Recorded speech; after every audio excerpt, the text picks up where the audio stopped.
took her for some kind of demon. After all, she was found in Inuyasha's forest. But at this moment, the Shrine Maiden seemed to have discovered something. She suddenly became very serious. Holding Kagome's chin, she looked closely. Finally, she realized the girl in front of her was very similar to her own sister, Kikyo. It was really too similar, so she quickly treated her with courtesy, taking Kagome back to her home, offering fragrant food. But the next second before Kagome could taste the delicious food, the hateful centipede demon chased after her. He destroyed the village wildly. The villagers wanted to fight back, but it was like fighting with eggs against stones. So as not to burden the villagers, Kagome resolutely decided to leave alone, because she was very clear the other party was after the so-called Shirkan jewel. In this way, she ran out of the village, crossed the small river, running all the way to the forest, and the centipede demon was also following behind, although she ran with all her might.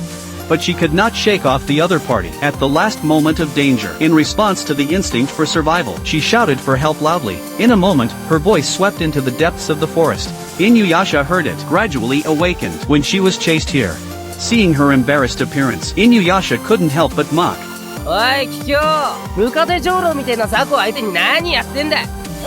一発で片付けろよ、キキョウ。俺をやった時みてえによ。Obviously, Inuyasha mistook Kagome for Kikyo, but Kikyo didn't understand, so the two started arguing incessantly. But at this moment, the centipede demon fell from the sky directly, tied up Kagome. Seeing that there was no way to escape, Kagome had to grab Inuyasha's two whiskers. At the same time, both of them were in great pain. But at the same time, the centipede demon had opened its mouth full of fangs. He wanted to eat Kagome regardless of everything. But at this critical moment, Kagome once again used the power of the Shirkan jewel, and broke off several of his arms. But he still didn't give up, continued to chase, used his head to lift Kagome into the air, then exposed the Shirkan jewel hidden in Kagome, then tied Kagome and Inuyasha together, then slowly used the Shirkan jewel. In the blink of an eye, a powerful force permeated his whole body. All the arms of the centipede demon were restored one by one. He also underwent a qualitative transformation. It seemed like he had turned into a hair-eating ghost. Looking at this uncontrollable situation, Inuyasha didn't want the centipede demon to fully absorb the power of the Shirkan jewel, so he pleaded with Kagome to pull out the sealing sword on his body. But the Shrine Maiden who arrived at this time strongly disagreed. But in the end,